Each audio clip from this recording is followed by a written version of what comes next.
When you start to realize how much creative power you really have, it's only natural to want to use your power to support and uplift the people you love.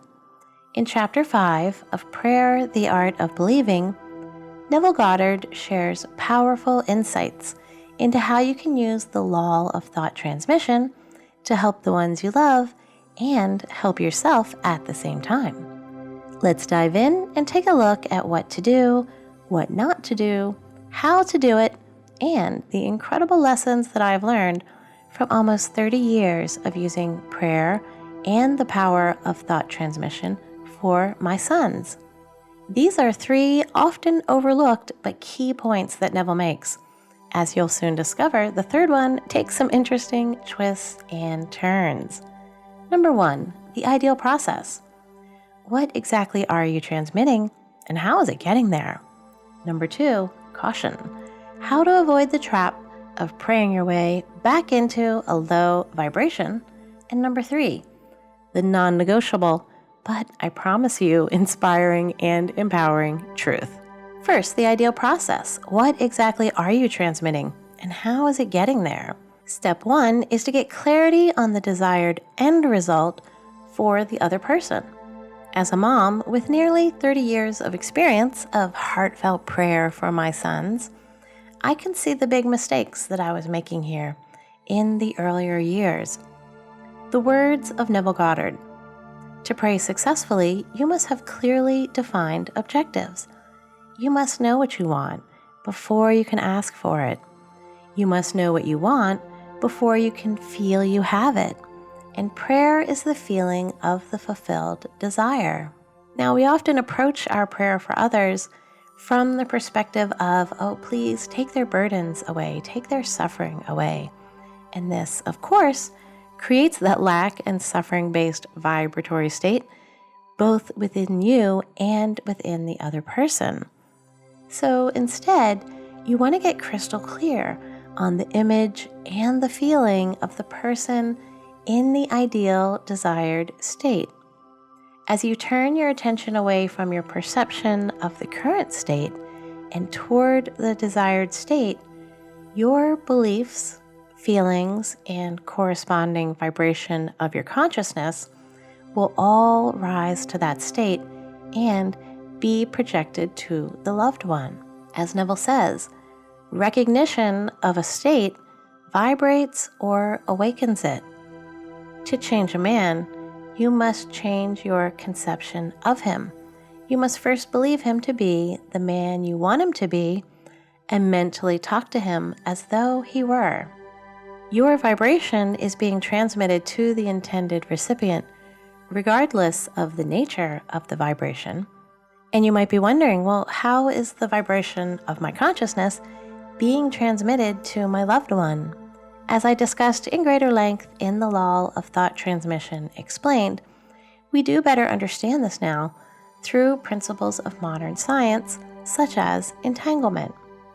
We know from quantum physics, entangled particles remain connected, so the actions performed on one affect the other at speeds greater than 10,000 times the speed of light, and as researchers say, possibly even instantaneously, even when separated by great distances. So in my case, many years ago, when I prayed for my oldest son, I approached the whole process with the best of intentions, but also with fear, with worry, with hope, right? I was hoping for a desired change, which kept my attention on the current state and not on the desired state. Now, I always approach the experience from a place of joy, seeing and feeling into the image of my boys, showing up in the world in all of their inherent glory. When I made this shift, I also empowered my own transformation through a principle that we will talk about more in the third section. But first, let's talk about how to do this from a high vibrational flow state and avoid praying our way into a low vibrational state. You are the spark. They must bring the fire, as Neville states, but the moment its task is accomplished, it ceases to be, permitting the one in whom the state is realized to remain in the consciousness of the state affirmed, or to return to his former state.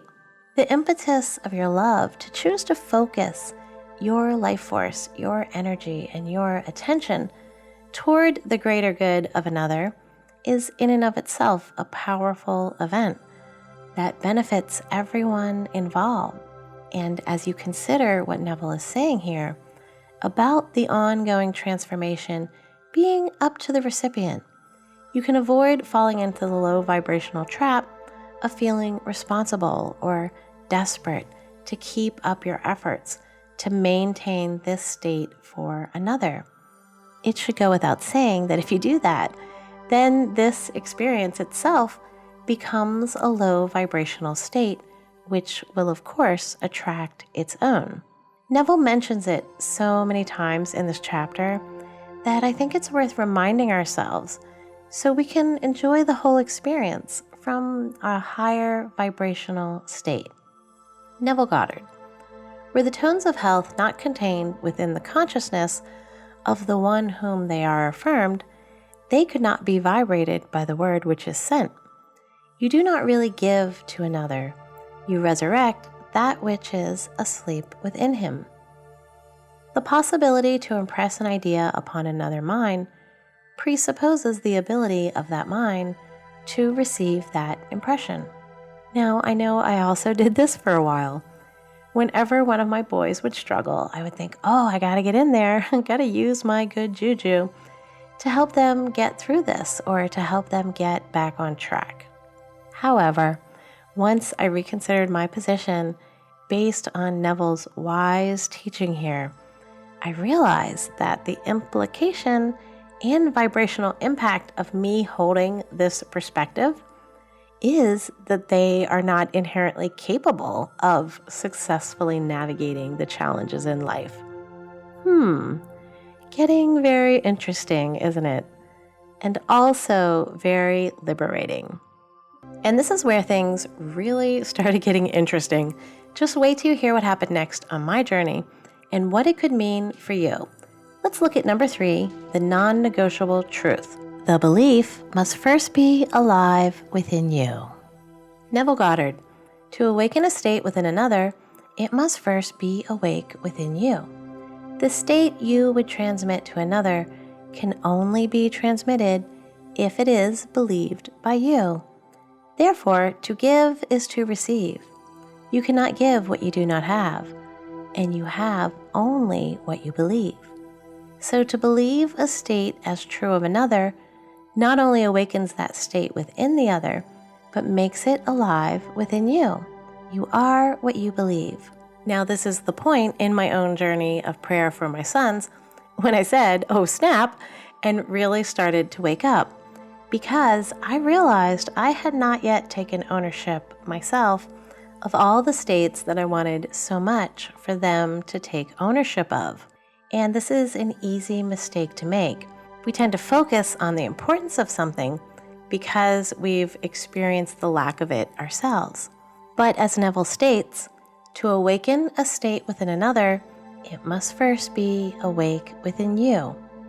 The state you would transmit to another can only be transmitted if it is believed by you.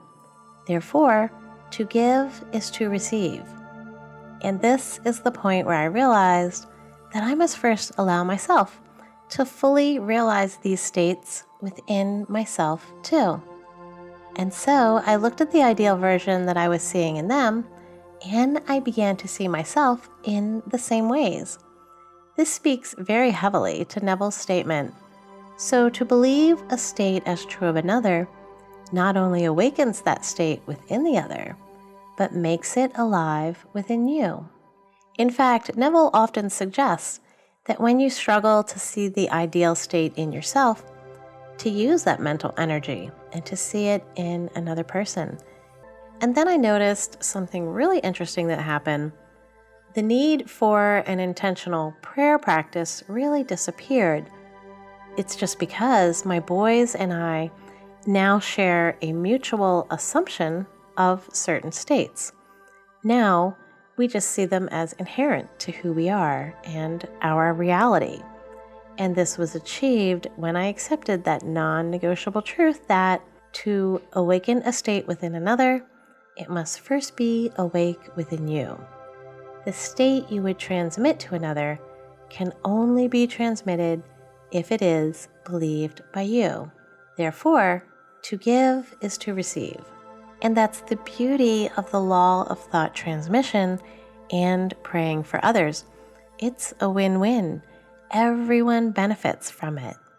So now you're prepared to use prayer and the law of thought transmission to uplift the people you love and yourself.